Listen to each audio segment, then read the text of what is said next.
All right. Welcome, guys. Woohoo! We are here today with Christina, our guest today. It's international, and we are really happy to have you here, Christina. Hey. Hey, thank you The so much. second international. Yes, yes. What time is it for you? It's 1 p.m. It's not 1 p.m. it's not the late. Oh, it's not that different. No, Okay. it's not. There you go. I love it. All right. Christina, introduce yourself. Say, just say, who are you? And yeah, stuff like that. Yeah. My name is Christina Anderson. I am a level 4 CrossFit coach, based out of Medfield, Massachusetts, which is close to Boston. All right. The northeast of the United States. And I, I just love CrossFit. My whole thing, my story, who I am, what I do, I am really big on, spreading some more awareness for having a higher level of empathy in coaching. So I'm all about getting CrossFit to be more approachable for lots of different people. And as somebody who has struggled with my own health, my own weight, and my own self-worth, I've found this kind of belief in my body and what it can do through CrossFit. And I want other people to find that too, because I think a lot of people struggle to even bring themselves to walk into a gym. So my whole goal is to help other coaches to create safe environments for those kind of people to walk into gyms and experience CrossFit, because I just want the whole world to know about it. Yeah, it's a great message. Yes, that's so amazing. And then you said that there's nothing special about you. Oh, come on, girl, you're super special. For all listeners, Coach Christina is the first woman outside the seminar staff who passed the level 4 evaluation, right? Yeah. So impressive. I believe that's true. Yeah. So impressive.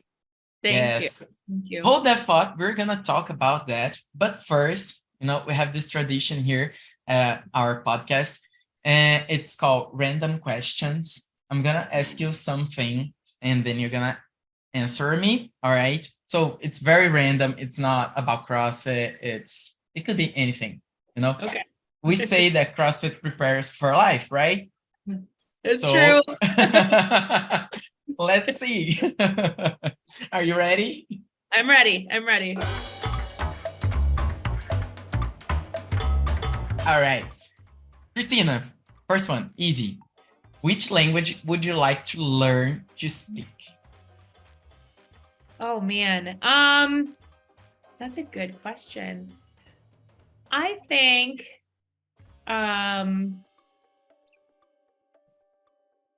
I feel like Spanish would be the most useful for where I live now. I feel like there are some Spanish speakers, around where I live.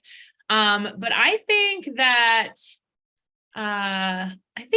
French is really beautiful, like a very pretty language. So that would be cool. Oh, that's nice. What about you, Rafa? For me, I would like to speak Spanish. I think it's a beautiful language. Oh, yeah. Yeah, it is. Indeed. And that's cool. And you? You, of course, Italian. Yeah, I'm learning Italian. So, yeah. Oh, I love that. That's awesome. It's nice. It's nice. It's beautiful, too. It's a beautiful language, I started and then I fell in love with it. It's really nice. I love it. Second question. Do you have any phobias? Oh boy. First thing that comes to mind is roller coasters. Oh, no way. Really? I don't do I don't do anything where you get that feeling where you're Going down a hill, absolutely. Like you feel like butterflies on your stomach. Oh, I hate it. I hate it so much. Oh God, no, it's the worst. Roller coasters. What about you, Rafa? Man, I don't know. I just hate cockroaches. Cockroach. So Yeah. I don't know. It's a phobia, but I hate them. Yeah. My phobia is like spiders. I'm terrified of them. Like really, even the small ones. Oh yeah, I can't. The last one. What is the most recurring silly thought you have? I can start if you don't mind, Yeah, because give me a second, yeah, please. yeah, so you can think. Yeah. You know, I was talking to my husband about this because every time that I see a pet, like a dog or a cat, I start wondering what the hell they are thinking, you know? And this happens like a lot. I Yeah. always think about that, you know? I always would like to know what is going on their minds. It's like, it's a really nice thing to start thinking, you know? Yeah. Yeah. This is a hard question. This is a hard question. It's really hard. I mean, the only thing that comes to mind, like, and I like, it's more like serious than silly, but it's like, I think any of the silly thoughts we have about ourselves, right? Like, I don't know, just like assuming that someone is angry at me for no reason, or like assuming that somebody thinks, some negative thought about me. I think that's like, those are kind of like silly thoughts that like, obviously it's more like anxiety rather than like an actual conscious thought, but like that's the only thing that really pops to my mind. I don't know. Now I'm going to think about this more and wonder what silly things I think about. but those that you said, there are things that happens, and and it's silly, because you can control what people think about you or something like that. Yeah. What about you, Rafa? We are talking about this earlier, right? And I usually think, what if I do, if I won a prize with a lot of money? Here in Brazil, we call this mega sena. Like lottery. So, yeah, lottery. Yeah. So this is my silly thought. That's a good one, That's a good thought. When you're like What daydreaming do I about do having with a lot of money? So basically that. Cool. That's nice. Like it. Paige, so it was easy, right? Yeah. Yeah. I like it. Awesome. Cristina, so tell us about your first contact with CrossFit. Tell me everything. Yeah. So my first contact with CrossFit was actually back, it was in 2012. So, earlier days of CrossFit for sure. I fell in love with it because I always was overweight. I never was athletic, growing up. Which I've actually learned to kind of reframe, because I actually am quite athletic. But because I was overweight, nobody ever encouraged me to be athletic, right? I was never encouraged to play sports.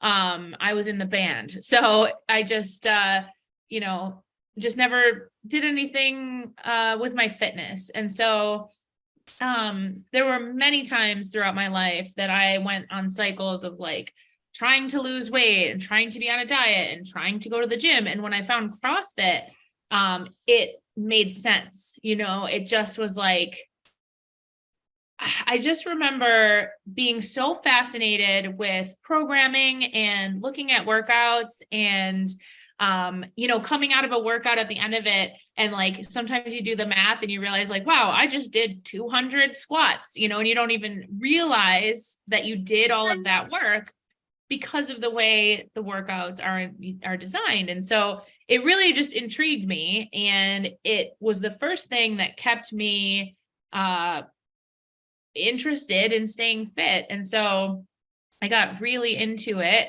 But unfortunately, I just had not a great experience with my coach, which actually led me to completely fall off the wagon, where I had like 7 years of just really just not living the best life that I could. I became very unhealthy during those 7 years.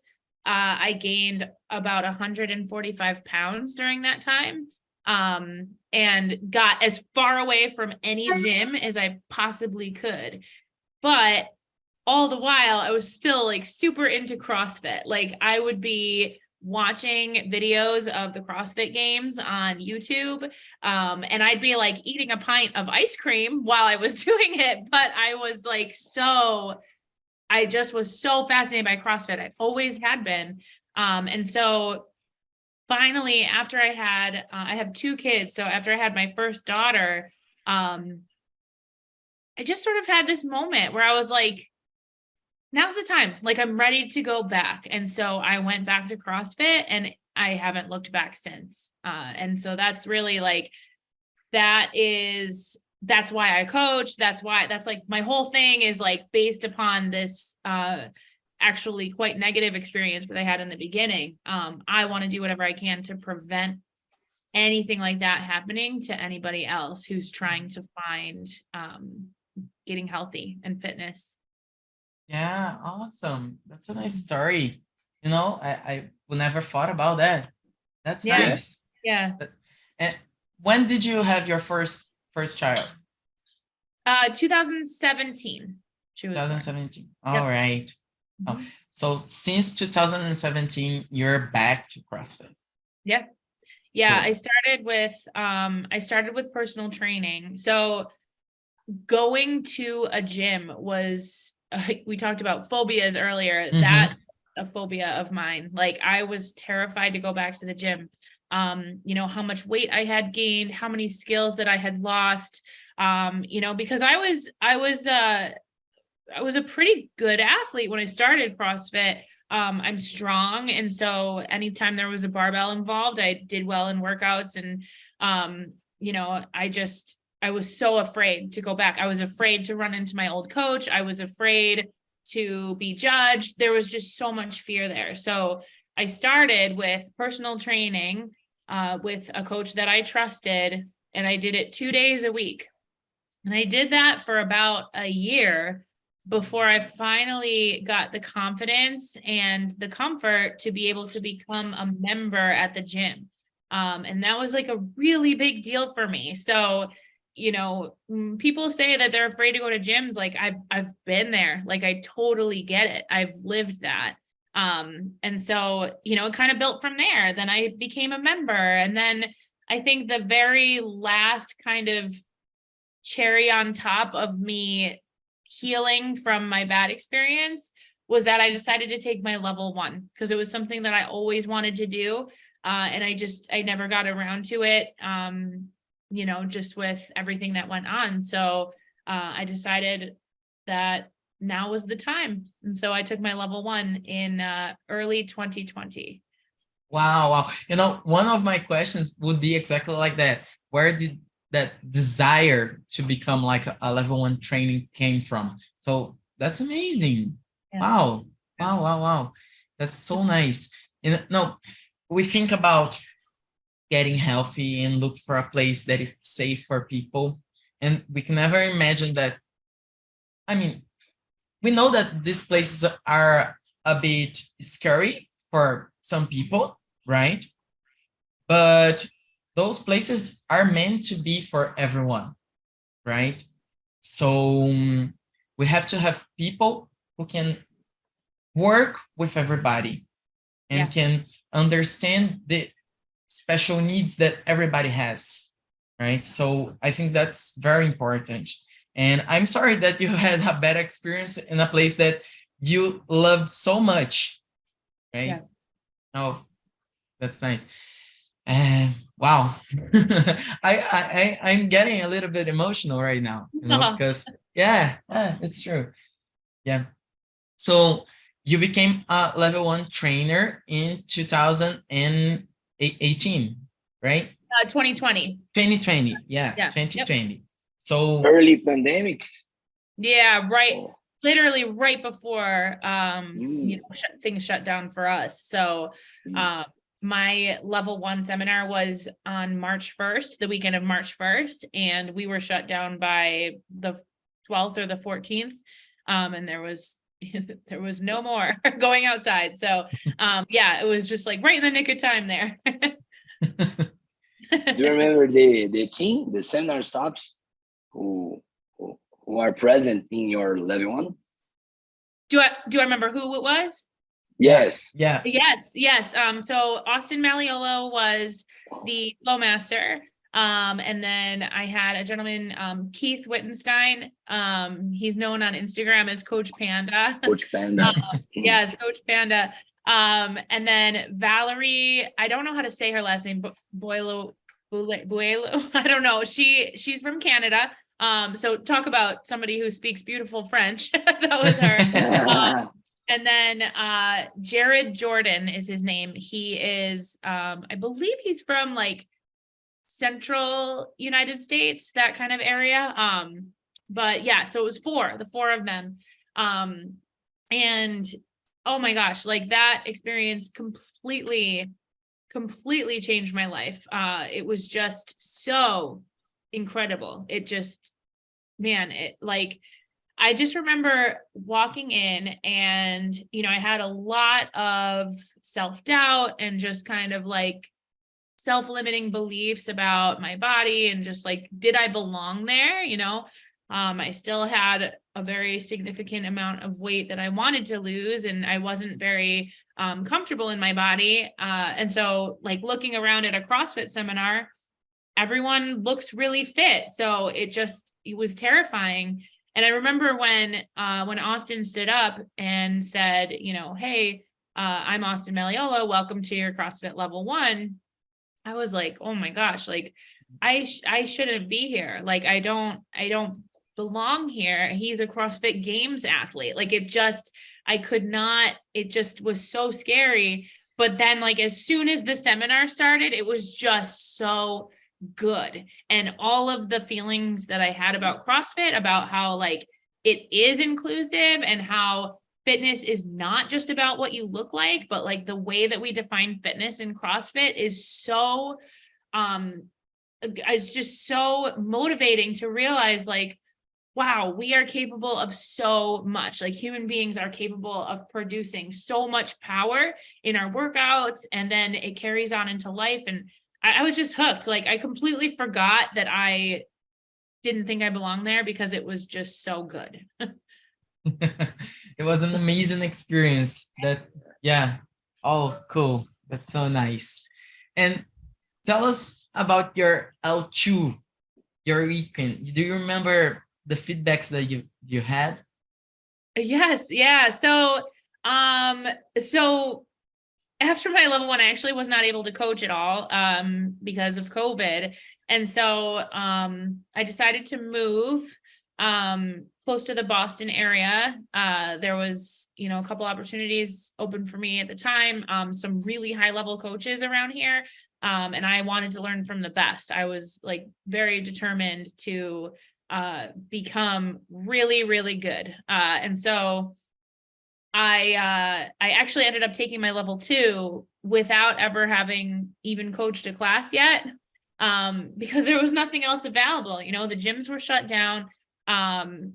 When I came here and started working, I was looking to get into an internship, but I hadn't gotten in yet. And it was the time that everybody was wearing masks, and I was just frantically looking for ways that I could level up as a coach because there just weren't any opportunities. And so a level 2 opened up at the gym that I was at the time in Boston. And I signed up, and like, I didn't even really think twice about it. It just kind of seemed like an opportunity to grow. But then like similar feelings when I sat down in the level 2, and Denise Thomas was the flow master for that one. And she said, how long has everyone been coaching? And there's people like, I've owned an affiliate for 10 years. And I was like, what am I doing here? Like, I could not believe it. But the thing was, she, and if you've taken your level 2, you'll understand, this kind of play by play of what happens. But we have to coach each other, right? So they give you one of the 9 foundational movements and you have to coach it. And so I did just that. Like she said, here's the 9 foundational movements. Here's the points of performance. I want you to teach this. And I didn't know anything else. So I did that. And so it was really eye-opening to like, wow, like I'm learning the basics and I'm learning them from the best. And so I'm actually very grateful for the fact that even though it was terrifying, I'm very grateful for the fact that I went into that level 2 so unprepared. And so the feedback that I got, I actually have a piece of paper. I still have it to this day. It was 3 years ago, but I still have it to this day, of the feedback Denise gave me. And first of all, it was learn the 9 foundational movements and their points of performance. And then she wrote, be hyper aware of rounded backs. So clearly I wasn't looking for any midline stabilization. And that was it. I think it was just the 2 things. And man, like what great advice, right? Those are 2 pretty key ingredients to the recipe there. So yes, I think that have a seminar with Denise Thomas is really inspiring for you, right? Yeah, she's incredible. Yeah, she is a role model in CrossFit. So it must have been like mind-blowing, right?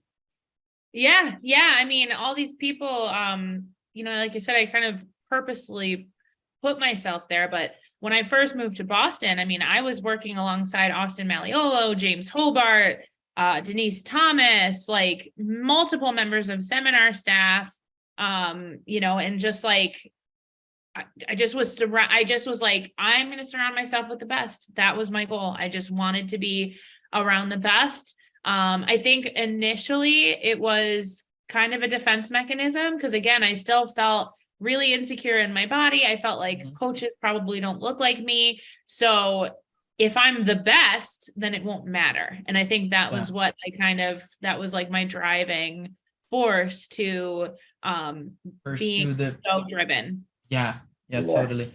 And I will ask, like, when did it was your first class, the first one that you had to teach a class? When you had after the level 2, right? Yeah, the opportunity.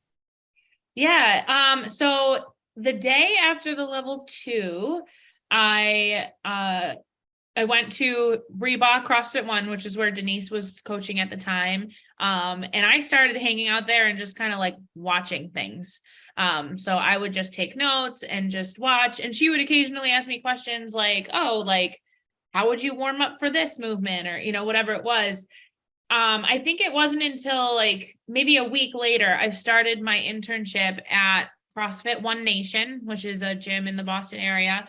And I was at the location in Boston. And that's a funny story because when I went there initially, like I said, it was kind of the middle of COVID. So I don't think that they were super keen to have an intern walking around. We were all masked and workouts were happening outside and it was just like a really stressful time. So I totally get it. But I knew in my heart, I knew that if I went to the location in Boston, I knew that James Hobart worked there and I was hoping I could find him and just like, I just felt like he would help me. I just like, I know that he's super passionate about coaching. I knew him from listening to him on podcasts and following him on social media. And so I was like, okay, I'm going to find James Hobart and like find a way to coach. Cause that's like, I need to do this. I, moved here to do this and I need to do this. And so I remember that, I pulled up to the gym and I like took a deep breath and I was like, okay, like he's probably in there and you're just going to go in, you're just going to tell him who you are and what you want, and you're going to coach. And so I got out of my car, and sure enough, James comes like running out of the gym, having just finished a workout, like, like heavy breathing. He's like down in like the crouched position, like trying to recover from whatever hell he just experienced in the gym. And I don't know what came up over me, but I walked right up to him, like didn't even give him a chance to like catch his breath. And I was like, "Hi, I'm Christina Anderson, and I want to coach." Just like an idiot. Like it just was like, just fell out of my mouth. But he just kind of looked at me and was like, "Hi, Christina Anderson." Like, okay, yeah, like let's, and he was so nice. He was so nice. But he introduced me to a gentleman named Lachlan McGonigal, who is on the CrossFit Seminar staff. And Lachlan was the one who led me through my internship. So then my internship started the following week. And so then I was just at the gym. In CrossFit One Nation. Yes, CrossFit One Nation. Yeah. Okay. So then I was just at the gym like 5-6 days a week, observing as many classes as I could and coaching any class that Lachlan would let me coach. So, it was, I had my in. I found James Hobart, and I found my in. Oh, that's so nice. Another goat. Another goat. I know. I'm so lucky incredible. to have been to have been able to learn, from any of these people. It's been an incredible journey for sure. Yes, totally. It's amazing. It's an amazing story. I love it. And Christina, after your level 2, what was your desire to conquer the level 3 credential? And what your plans action to take the test? Yeah, I mean, so like I said earlier, like I think I knew or believed that because of what I look like, that I needed to like become the best in order to be taken seriously. And so I always knew that I was going to go get my level 3. Like even like sitting in my level 2, I was like, all right, level 3 now. And my goal was to just literally coach as much as humanly possible so that I could get the 750 hours. And so I started coaching. I mean, I was coaching like 20 plus classes a week. I ended up getting an actual paid coaching job shortly after I started my internship, which was awesome. And during that time, I also did the coach development program with Denise Thomas. So I was just really trying to like, I think that it's really hard for coaches to want to, or not want to, but have the ability to invest in their development. Because notoriously, coaching is not a super high paid, profession. And so it's sometimes hard to come up with a means to develop yourself as a coach. But I just, I was so focused. I didn't care about anything else. I just knew Just study. Yeah. I mean, I knew that if I kept developing myself, eventually I would make a career where I would make enough money. Like that was my goal. It was like, I just have to keep getting really, really good. Like I can't expect people to just pay me more. I have to just get really good. So I think, that's what I just kept taking classes and doing development and like doing anything that I possibly could to become a better coach. And that included coaching a lot. So I earned the 750 hours, and then I took the level 3 examination in August of 2021. So that was 1 year later. Yeah. 1 year after the level 2. Yeah. So it was about a year, like a year and a half after the level 1 and 1 year after my level 2. Yeah. And you have some difficult area in the domains of study? Honestly, I think that taking the test, anatomy is something that is a struggle for me. I don't have a background in exercise science. I don't have a background in science at all, actually. So a lot of those more science-based like fitness physiology principles, and those definitely a struggle for me. But I just I mean, since day one, I have studied and like eat, breathe, and sleep the CrossFit methodology ever since day one. So I think that, that's what's gotten me through for sure. I feel like I have a really good understanding, in the CrossFit methodology. And again, I've surrounded myself with coaches who very fiercely protect that methodology. So I'm lucky enough to have been, working at affiliates that also really value and support the CrossFit methodology.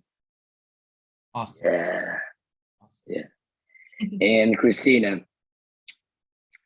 2 years later, from your level 3 exam, you take the level 4. Yeah. Is so impressive. And how was your preparation for the level 4? Well, like I said, I was coaching a lot, I coached a lot for many years, to gain experience, but also to make enough money. And I have to support my 2 daughters. So, it's part of the gig. You got to grind and coach a lot of classes and do the thing. So first and foremost, preparing for the level 4, you have to be coaching a lot for sure. Also, what may not be something that people would automatically think, I reread my CrossFit level 1 manual yet again, because I think that, first of all, I think it's something that people should do annually, if not more often, because every time I read my level 1 manual, I learn something more about CrossFit. Back to the basics, right? Yeah. But I think that really solid understanding of CrossFit and how it was intended to be implemented is a really key factor in my success in the level 4 evaluation. And then also, I just so happened to get a new job at a new affiliate about a month. Yeah, it was like a month and a half before my level 4 evaluation. So I had a ton of practice with coaching athletes that I didn't know, which is what the level 4 is, right? You have to go into a room and you have to coach athletes that you don't know.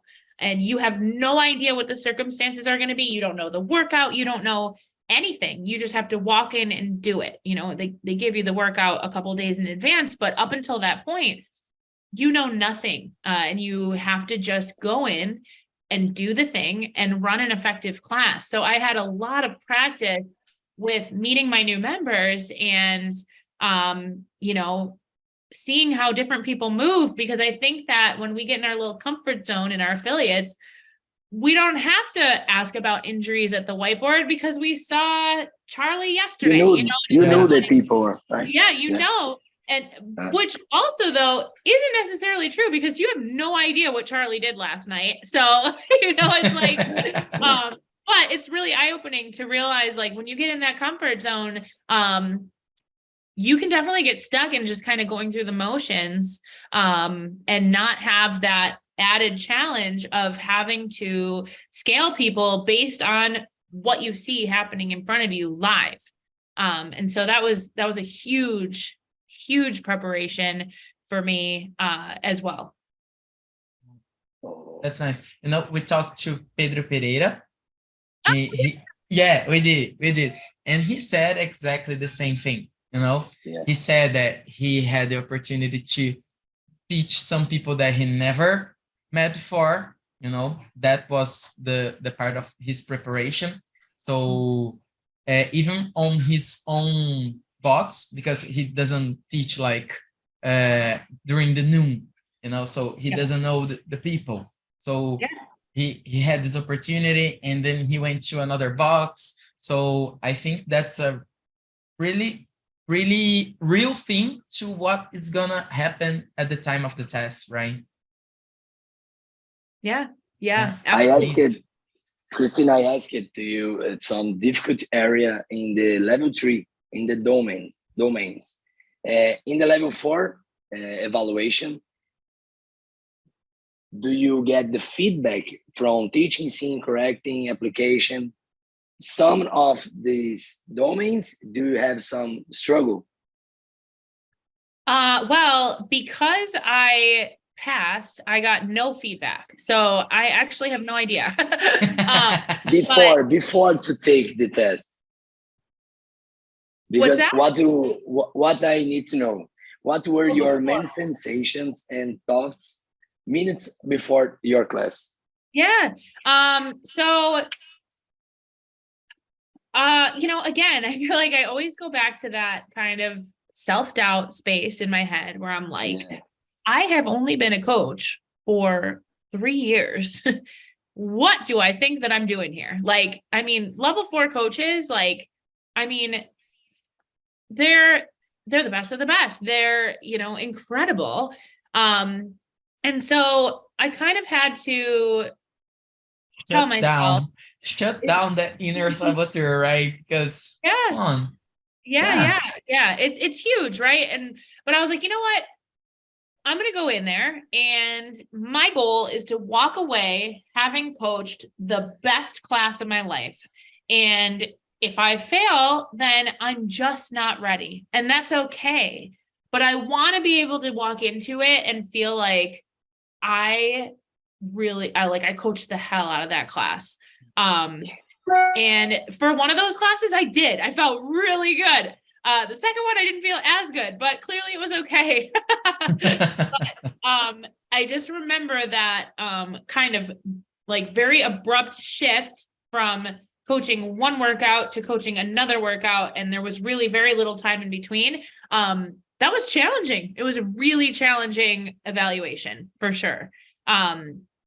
So, I don't know. I think what I was most worried about, seeing and correcting. I was worried about seeing the right things. Like, what if I didn't see what they wanted me to see? And what if I say the wrong cue?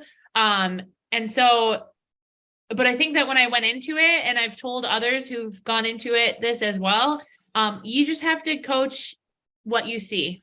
Don't try to anticipate what they want or, what you think is right. Just coach what you see. Just coach. And so, yeah, it worked out. I think you remember the Denise Thomas talking to you about the Yeah. points of performance too. Yeah. And no rounded backs. No rounded backs. That's awesome. Yeah, it's so nice to hear this. After Rafa? Oh, Oi. Hello. Oh, Hello? he's back. We didn't hear what you said. Cristina, after your first class, you feel confident, right? Yeah. In the level 4, you mean? Yeah. Yes. Yeah. Yeah. Totally. And that's good, when you feel comfortable doing what you're doing, and gives you even more motivation to go for the next class and do even better, right? Yeah. That's sure. awesome. Yeah. Cool. And Wow, Cristina, it's so nice hearing your stories. Yeah. It Thank really you. is. I It appreciate really being is. able to share them. And Cristina, here in Brazil, we have a lot of level 3 trainers. Nice. Yeah. At this moment, we want tips for the trainers who are listening to this podcast, tips for the preparation for the level 4. Yeah, absolutely. I think that the biggest thing is that you need to keep it simple. I think that when we feel we're being evaluated, we tend to try to make things fancy, and we should not rewrite the wheel, because this evaluation is all about showing that you can run an effective class. So why make that harder on yourself by trying to be fancy, And so I think, level 1 progressions, use them, like keep it super basic, because the goal is to set yourself up so that you can see and evaluate these athletes and their abilities. And then you can then in turn ensure that they are scaled appropriately to have a successful workout, meaning that they hit the stimulus and they hit their threshold, and that they are achieving fitness. And I think that that's it in a nutshell. It's really stripping down any of the flashy stuff and sitting down and really thinking, how am I going to get my athletes better today? How can I move the needle forward on their fitness when I only have 1 hour to work with them? And I think that, if we really sit down and think about that and are really purposeful about our scaling options, that's the money. That's where you find success. And that's the thing, right? The success isn't about us as coaches. It's about finding success for our athletes. And as soon as you shift that focus away from yourself and to helping your athletes achieve fitness, I think you're on the right track for sure. Incredible. Yes. Yeah. Yes. Time to put the work. Yeah. Yeah, exactly. Cristina, one more thing I need to know. Yeah. Yes. Tell me, how was your 10 days after the evaluation? Just waiting for the results. Well, it's funny because yes, when I took the evaluation, I was told that it would be, 10 days. But I actually got my results really quickly. Like it might have been 4 days later. It was that I took the examination on a Tuesday and I received the results on Saturday. So it was like that week. And I remember that when how do you feel? Well, the email came through and I was like, oh my God, it was so bad. They didn't even need time to think about it. That was my initial thought. Like, I'm like, oh my God. But if you took your level 1, you know that you have to sign the document and then they give you your results. And so I'm sitting there, I'm opening up, I'm like, oh my God, like, I'm just like waiting for the you failed, signing the document. And then all of a sudden it popped up on my phone. Congratulations, you passed. And I'm like, what? Like, so I was ecstatic. I threw my phone across the room. I was like shaking. I called the coach like, immediately. And just like, it was just so, God, it was so great. It was so great. I was so happy. I think you were like over the moon, right? Over the moon, yes. For sure. Oh, that's so nice. And after that, what are your plans for the future? So it's funny because I remember like I kind of went, I went back to work after and I was like, man, like I want more, it just felt like, I didn't want to just be stagnant. I didn't want to just be done. I want to continue to grow. And so, since I passed my level 4, I actually, I've started my own business. So I am working with coaches online. And I have kind of two avenues of which that I'm doing that. I started a group of brand new coaches. So specifically people who struggle with their self-worth or their confidence in themselves to be a coach, but they want to coach. So this group is for people who either have taken their level 1 and are afraid to use it, or they're afraid to take their level 1 because they're afraid they're not going to fit in. And we're just building confidence and learning the basics. So those 9 foundational movements. It's really, really cool. And then I'm also working with coaches one-on-one with, submitting video recordings and just giving that one-on-one feedback. Regardless of what your goals are, like maybe you want to take the level 4 someday, maybe you don't, but it's just feedback, to help improve your craft. And so I'm realizing that, for me, I think the more coaches that I can coach, the more people that I can affect, in the grand scheme. And of course, my ultimate goal is to be on CrossFit seminar staff. I really would love for that to happen. And I think you would be an amazing senior staff. I'm waiting for my my application to be accepted. So we'll see. Come on, CrossFit. To be determined on that one. That is my goal. That's awesome, Yes. Cristina. And It's so nice to hear. your business that you Yeah. just started. That's so valuable, for the community, for the people. I'm sure maybe some Brazilians who are watching us and listening to us maybe can contact you. So Yeah, absolutely. yeah, so Absolutely. I hope you can help everybody. I know, I wish I could, but it's like, just like I had to, you have to seek out help, and like, I'm here for anyone, questions, DMs, email, whatever. I'll at the very least point you in the right direction, and I get a lot of, I've talked to a lot of people, like you guys are in Brazil. I know that it's not as easy to access, coaching development or high level coaches, depending on what country you live in. I spoke with a young man from Taiwan who, I mean, there's really not very many coaches in Taiwan. So to be able to provide